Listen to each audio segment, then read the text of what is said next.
नमस्कार दोस्तों, स्वागत है आप सभी का आपके अपने YouTube चैनल जीके जीएस के भंडारा पर। साथियों, आज के इस वीडियो में आरपीएफ कांस्टेबल और आरपीएफ एसआई में पूछे जाने वाले जीके जीएस के अति महत्वपूर्ण 50 प्रश्नों का प्रैक्टिस सेट में लेकर के आया हूँ और मैं लगातार आप लोगों के लिए जीके जीएस के बेहतरीन से बेहतरीन प्रैक्टिस सेट लेकर के आ रहा हूँ जो आपके एग्जाम के लिए सबसे ज़्यादा महत्वपूर्ण। तो साथियों, आज के इस प्रैक्टिस सेट को आप लोगों को पूरा करना है और प्रैक्टिस सेट को पूरा करने के बाद ईमानदारी के साथ आपको जो अपना स्कोर है वो कमेंट बॉक्स में शेयर करना है, क्योंकि आप लोग का प्रैक्टिस सेट तो लगा रही रहे हो लेकिन अपना स्कोर शेयर नहीं करते हो, तो ये गलत बात है। आप लोग प्रैक्टिस सेट का स्कोर है जरूर शेयर किया करिएगा और चैनल को सब्सक्राइब नहीं कर रखा होगा तो चैनल को आप लोग जरूर सब्सक्राइब कर लीजिएगा। तो पहला प्रश्न है आपके सामने कि विश्व में दूध का सबसे बड़ा उत्पादक देश कौन है? तो कौन सा है? तो वो है अपना प्यारा भारत। एक का सी आंसर देने वाले सभी लोगों का ये राइट आंसर है हो जाएगा। दूसरा प्रश्न है आपके सामने कि भारत विश्व में सबसे बड़ा मानव निर्मित झील किस देश में है? तो कौन से देश में सबसे बड़ी मानव निर्मित झील? तो ये पड़ती है यूएसए में। दो का ए आंसर देने वाले सभी लोगों का ये राइट आंसर हो जाएगा। तीसरा प्रश्न है आपके सामने कि अजात शत्रु का उपनाम क्या था? तो बताओ क्या था? तो अजात शत्रु का जो उपनाम था वो था कुर्क। तीन का बी ऑप्शन देने वाले सभी लोगों का ये राइट आंसर हो जाएगा। चौथा प्रश्न है आपके सामने कि मेडागास्कर किस महासागर में स्थित है? तो कौन से महासागर में पड़ता है ये मेडागास्कर? तो ये पड़ता है हिंद महासागर में। चार का ई ऑप्शन देने वाले सभी लोगों का ये राइट आंसर हो जाएगा। अगला प्रश्न संख्या 5 है आपके सामने। घासीराम कोतवाल की लेखक कौन है? तो किसने लिखी है घासीराम कोतवाल पुस्तक? तो इसके जो लेखक हैं वो हैं विजय तेंदुलकर। 5 का डी ऑप्शन देने वाले सभी लोगों का राइट आंसर हो जाएगा। छठवां प्रश्न है आपके सामने कि संसद के 3 दशक के लेखक कौन है? तो बताओ कौन है? तो संसद के 3 दशक इसके जो लेखक हैं वो हैं अटल बिहारी वाजपेयी। छठवां का राइट आंसर हो जाएगा ऑप्शन संख्या सी। सातवां प्रश्न है आपके सामने कि यक्षगान किस राज्य का प्रसिद्ध नृत्य है? तो बताइए कौन से राज्य का है? तो ये है कर्नाटक राज्य का प्रसिद्ध नृत्य यक्षगान। 7 का बी ऑप्शन देने वाले सभी लोगों का राइट आंसर हो जाएगा। आठवां प्रश्न है आपके सामने कि किस संविधान संशोधन के बाद शिक्षा को समवर्ती सूची में शामिल किया गया? तो बताओ किसके द्वारा किया गया? 8 का आंसर आपको बताना है। तो ये किया गया था 42वां संविधान संशोधन के बाद। 8 का ए ऑप्शन देने वाले सभी लोगों का राइट आंसर हो जाएगा। 9वां प्रश्न है आपके सामने कि राष्ट्रीय महिला आयोग का गठन किस वर्ष किया गया? तो कब हुआ था राष्ट्रीय महिला आयोग का गठन? तो ये गठन हुआ था 1992 में। 9 का सी ऑप्शन देने वाले सभी लोगों का राइट आंसर हो जाएगा। 10वां प्रश्न है आपके सामने कि इंदिरा गांधी राष्ट्रीय मानव संग्रहालय कहाँ पर स्थित है? तो कहाँ पर है? तो इंदिरा गांधी राष्ट्रीय मानव संग्रहालय ये स्थित है भोपाल में। कहाँ पर है? भोपाल में। 10 का ए ऑप्शन देने वाले सभी लोगों का राइट आंसर हो जाएगा। 11वां प्रश्न है आपके सामने केंद्रीय भवन निर्माण अनुसंधान संस्थान किस राज्य में है? तो कौन से राज्य में है? तो केंद्रीय भवन निर्माण अनुसंधान संस्थान ये पड़ता है उत्तराखंड राज्य में। तो 11 का जितने भी लोग डी ऑप्शन दे रहे हैं उन सबका ये राइट आंसर हो जाएगा। प्रश्न संख्या 12 है आपके सामने कि मीन कैंप किनकी आत्मकथा है? तो बताइए किसकी आत्मकथा है मीन कैंप? तो ये है हिटलर की। किसकी है? हिटलर की है। 12 का बी ऑप्शन देने वाले सभी लोगों का राइट आंसर हो जाएगा। प्रश्न संख्या 13 है आपके सामने। किस वर्ष को जनसंख्या का लघु विभाजन कहा जाता है? ये आप लोगों को बताना है। और साथियों, अगर आपको ये वीडियो पसंद आ रही है तो वीडियो को आप लोग लाइक जरूर कर देना। चैनल को आप लोगों ने सब्सक्राइब नहीं कर रखा होगा तो चैनल को आप लोग जरूर सब्सक्राइब कर लीजिएगा। तो 1951 को जनसंख्या का लघु विभाजन कहा जाता है। 13 का डी ऑप्शन देने वाले सभी लोगों का राइट आंसर हो जाएगा। 14वां प्रश्न है आपके सामने कि नहरों से सिंचाई के मामले में कौन सा राज्य सबसे आगे है? तो कौन सा है? तो उत्तर प्रदेश है वो नहरों से सिंचाई के मामले में सबसे आगे है। 14 का सी ऑप्शन देने वाले सभी लोगों का राइट आंसर हो जाएगा। प्रश्न संख्या 15 है आपके सामने कि स्पेन की मुद्रा को क्या कहा जाता है? तो बताओ क्या कहते हैं? तो स्पेन की मुद्रा इसे कहा जाता है पेसेता। 15 का राइट आंसर हो जाएगा ऑप्शन संख्या ए। 16वां प्रश्न है आपके सामने कि पशु रोग अनुसंधान एवं रोग नियंत्रण केंद्र कहाँ पर है? बताओ कहाँ पर है? तो ये है इज्जत नगर में। तो 16 का जितने भी लोग हैं बी ऑप्शन दे रहे हैं उन सब का ये राइट आंसर है हो जाएगा। प्रश्न संख्या 17 है आपके सामने कि रेशम उत्पादन में भारत का विश्व में कौन सा स्थान है? तो कौन सा है? तो रेशम उत्पादन के मामले में जो भारत का स्थान है विश्व में वो है तीसरा। तो 17 का सी ऑप्शन देने वाले सभी लोगों का राइट आंसर हो जाएगा। 18वां प्रश्न है आपके सामने कि ब्लैक बक राष्ट्रीय उद्यान किसके लिए प्रसिद्ध है? तो बताओ ये किसके लिए प्रसिद्ध है ब्लैक बक राष्ट्रीय उद्यान? तो ये है काले हिरण के लिए। 18 का सी ऑप्शन देने वाले सभी लोगों का राइट आंसर है हो जाएगा। प्रश्न संख्या 19 है आपके सामने कि सबसे बड़ा श्वेत रक्त कण है? तो बताओ कौन सा है? तो जो सबसे बड़ा श्वेत रक्त कण है वो है मोनोसाइट। 19 का ए ऑप्शन देने वाले सभी लोगों का राइट आंसर है हो जाएगा। प्रश्न संख्या 20 है आपके सामने कि पोलियो रोग में शरीर का कौन सा अंग प्रभावित होता है?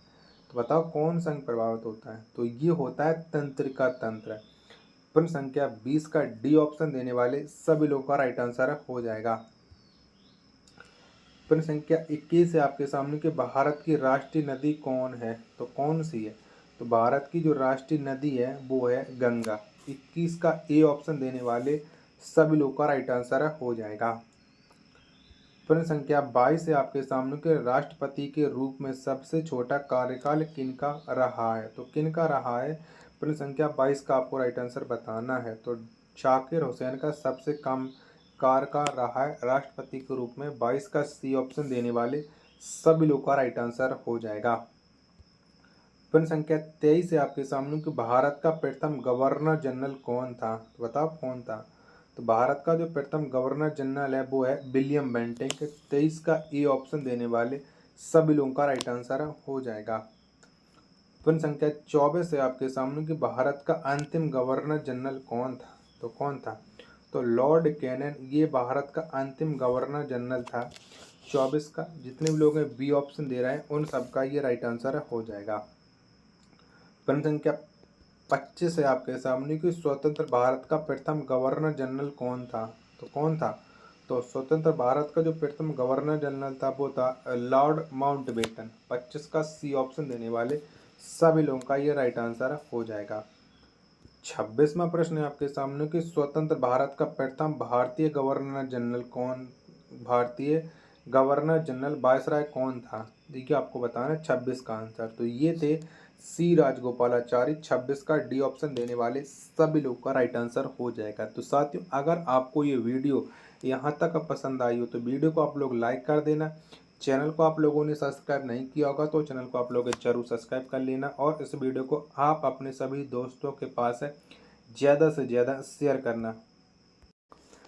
प्रश्न संख्या 27 है आपके सामने कि भारत का प्रथम वायसराय कौन था? तो बताओ कौन था? भारत का जो प्रथम वायसराय है वो था लॉर्ड कैनन। 27 का जितने भी लोग हैं बी ऑप्शन दे रहे हैं उन सबका ये राइट आंसर हो जाएगा। प्रश्न संख्या 28 है आपके सामने कि भारत का अंतिम वायसराय कौन था? तो कौन था?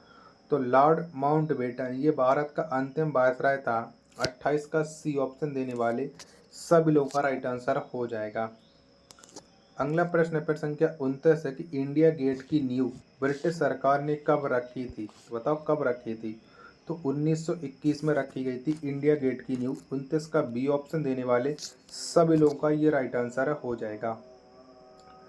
30वां प्रश्न है आपके सामने कि इंडिया गेट के बीच में अमर जवान ज्योति कब स्थापित किया गया? तो कब स्थापित की गई थी इंडिया गेट पर अमर जवान ज्योति? तो इसकी जो स्थापना हुई थी वो 1971 में हुई थी और अब तक ये जल रही है। प्रश्न संख्या 31 का आंसर आपको बताना है कि संसद भवन की नींव पहली बार कब रखी गई? तो कब रखी गई थी? तो 1921 में रखी गई थी। 31 का सी ऑप्शन देने वाले सभी लोगों का ये राइट आंसर हो जाएगा।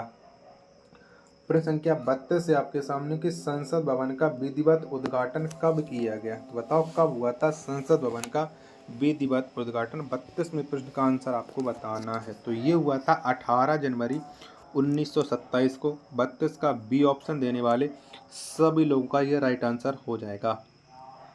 33वां प्रश्न है आपके सामने कि संसद भवन का विधिवत उद्घाटन किनके द्वारा किया गया था, तो बताओ किसने किया था। तो ये उद्घाटन किया था लॉर्ड इरविन ने। 33 का ए ऑप्शन देने वाले सभी लोगों का राइट आंसर हो जाएगा। 34वां प्रश्न है आपके सामने कि भाषा के आधार पर राज्यों का पुनर्गठन किस वर्ष किया गया था, तो बताओ कब किया गया था। तो भाषा के आधार पर राज्यों का जो पुनर्गठन हुआ था वो 1956 में हुआ था। 34 का बी ऑप्शन देने वाले सभी लोगों का ये राइट आंसर हो जाएगा। 35वां प्रश्न है आपके सामने कि संविधान की व्याख्या करने का अंतिम अधिकार किसको है, तो बताओ किसको है। तो संविधान की व्याख्या करने का जो अंतिम अधिकार है वो है सर्वोच्च न्यायालय को। 35 का डी ऑप्शन देने वाले सभी लोग का ये राइट आंसर हो जाएगा। प्रश्न संख्या 36 से आपके सामने कि लिग्नाइट को कौन सा कोयला कहा जाता है, तो बताओ कौन सा कोयला कहते हैं। तो लिग्नाइट को भूरा कोयला कहा जाता है। 36 का सी ऑप्शन देने वाले सभी लोग का ये राइट आंसर हो जाएगा। प्रश्न संख्या 37 से आपके सामने कि कौन सा विटामिन किसी भी मांसाहारी भोजन में नहीं पाया जाता है, तो बताओ इनमें से कौन सा विटामिन नहीं पाया जाता है। तो विटामिन डी है वो किसी भी मांसाहारी भोजन में नहीं पाया जाता क्योंकि ये सूर्य के प्रकाश में पाया जाता है। विटामिन सी नहीं पाया जाता किसी भी मांसाहारी भोजन में क्योंकि ये विटामिन है ये खट्टे पदार्थों में पाया जाता है। 37 का बी ऑप्शन देने वाले सभी लोगों का ये राइट आंसर हो जाएगा। 38वां प्रश्न है आपके सामने कि भारत में न्यूनतम मजदूरी अधिनियम पहली बार किस वर्ष स्वीकृत हुआ, तो बताओ ये कब आया था न्यूनतम मजदूरी अधिनियम। तो ये 1948 में आया था। 38 का सी ऑप्शन देने वाले सभी लोगों का राइट आंसर हो जाएगा। प्रश्न संख्या 39 से आपके सामने कि सेफ्टी लैंप का आविष्कार किसने किया है, तो बताओ किसके द्वारा ये सेफ्टी लैंप का आविष्कार हुआ था। तो ये किया था हम्फ्री डेवी ने। 39 का ए ऑप्शन देने वाले सभी लोगों का राइट आंसर हो जाएगा। तो साथियों अगर आपको ये वीडियो पसंद आ रही हो तो प्लीज़ आप लोग वीडियो को एक बार लाइक जरूर कर देना। चैनल को अभी तक आप लोगों ने सब्सक्राइब नहीं कर रखा होगा तो चैनल को आप लोग जरूर सब्सक्राइब कर लीजिएगा। चलिएगा तो अगला प्रश्न है आपके सामने गैलेना किसका अयस्क है, तो बताइए किसका अयस्क है गैलेना। तो ये है सी शाखा। ए का जितने भी लोग हैं बी ऑप्शन दे रहे हैं उन सबका ये राइट आंसर हो जाएगा। दूसरा प्रश्न है आपके सामने कि शहीद दिवस किस दिन मनाया जाता है, तो बताओ कब मनाते हैं शहीद दिवस। तो ये प्रत्येक वर्ष 30 जनवरी को शहीद दिवस मनाया जाता है। 2 का सी ऑप्शन देने वाले सभी लोगों का राइट आंसर हो जाएगा। तीसरा प्रश्न है आपके सामने कि भारतीय संविधान पूर्णतः कब लागू हुआ, तो कब लागू हुआ था। तो भारतीय संविधान है ये पूर्णतः रूप से लागू हुआ था 26 जनवरी 1950 में। तो 3 का डी ऑप्शन देने वाले सभी लोगों का राइट आंसर हो जाएगा। चौथा प्रश्न है आपके सामने कि आगरा शहर की स्थापना किसने की थी, तो बताओ किसके द्वारा आगरा शहर की स्थापना हुई थी। तो ये स्थापना की थी सिकंदर लोदी ने। 4 का बी ऑप्शन देने वाले सभी लोगों का राइट आंसर हो जाएगा। पांचवा प्रश्न है आपके सामने कि बंगाल के विभाजन को कब निरस्त किया गया, तो बताओ कब निरस्त हुआ था बंगाल विभाजन। तो ये 1911 में निरस्त कर दिया गया था। 5 का सी आंसर देने वाले सभी लोगों का राइट आंसर हो जाएगा। छठवां प्रश्न है आपके सामने कि महात्मा गांधी ने भारतीय राष्ट्रीय कांग्रेस की सदस्यता से कब त्यागपत्र दे दिया था, तो कब दे दिया था। तो ये दे दिया था 1934 में। 6 का डी ऑप्शन देने वाले सभी लोगों का राइट आंसर हो जाएगा। सातवां प्रश्न है आपके सामने कि हैजा रोग किसके संक्रमण से होता है, तो बताओ किसके संक्रमण से होता है। तो जो हैजा रोग है ये जीवाणु के संक्रमण से होता है। 7 का ए ऑप्शन देने वाले सभी लोगों का राइट आंसर हो जाएगा। आठवां प्रश्न है आपके सामने कि तुंगभद्रा किसकी सहायक नदी है, तो बताओ ये किसकी सहायक नदी है तुंगभद्रा। तो ये है कृष्णा की सहायक नदी है। 8 का बी ऑप्शन देने वाले सभी लोगों का राइट आंसर हो जाएगा। नौवां प्रश्न है आपके सामने कि दीनबंधु के नाम से किसे संबोधित किया जाता है, तो किसको जाना जाता है दीनबंधु के नाम से। तो ये जाना जाता है सी एफ एंड्रूज को। 9 का ए ऑप्शन देने वाले सभी लोगों का राइट आंसर हो जाएगा। प्रश्न संख्या 10 है आपके सामने कि संपत्ति का अधिकार किस प्रकार का अधिकार है। तो बताओ ये कैसा अधिकार है संपत्ति का अधिकार। तो यह एक विधिक अधिकार है। 10 का बी ऑप्शन देने वाले सभी लोगों का राइट आंसर हो जाएगा। प्रश्न संख्या 11 है आपके सामने कि अरावली की सर्वोच्च चोटी का नाम क्या है। तो बताओ कौन सी है। तो अरावली की जो सर्वोच्च चोटी है वो है गुरु शिखर। तो 11 का डी ऑप्शन देने वाले सभी लोगों का राइट आंसर हो जाएगा। तो साथियों अगर आपको ये वीडियो पसंद आई हो तो वीडियो को आप एक बार लाइक कर देना। चैनल को अभी तक आपने सब्सक्राइब नहीं किया होगा तो चैनल को आप लोग जरूर सब्सक्राइब कर लेना। मिलते पर अपने नेक्स्ट वीडियो तक नेक्स्ट प्रैक्टिस सेट में, तब तक के लिए धन्यवाद। जय हिंद, वंदे मातरम।